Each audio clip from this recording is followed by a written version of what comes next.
بسم الله الرحمن الرحيم. الحمد لله رب العالمين، والصلاة والسلام على أشرف المرسلين سيدنا ومولانا محمد صلى الله عليه وسلم. السلام عليكم ورحمة الله وبركاته. وحن هلكن كسلام يا دمان سومالي محمد ميل والبay joogaan.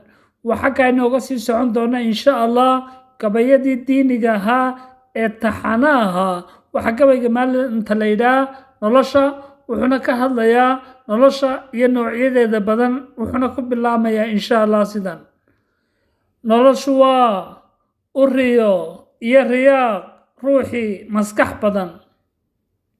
noloshu waa u ciyaar iyo muraaqo ruuxi maangaab ah. noloshu waa u madadaalo iyo maadays ruuxi taajir mabsuud ah. noloshu waa u masiibo ruuxi miskiin looma ooyaan ah. noloshu waa u maqrib iyo habeen ruuxi mowdka u sakaraadi. noloshu waa u miciin ruuxi nasiib mug weyn leh. noloshu waa uma dhaafaan ruuxi dadaal mayn muujiya. noloshu waa u macaan ruuxi adduunyadan midabada badan leh jecel.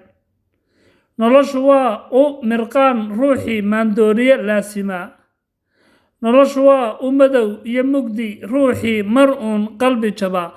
waad mahadsantihiin dhammaantiin.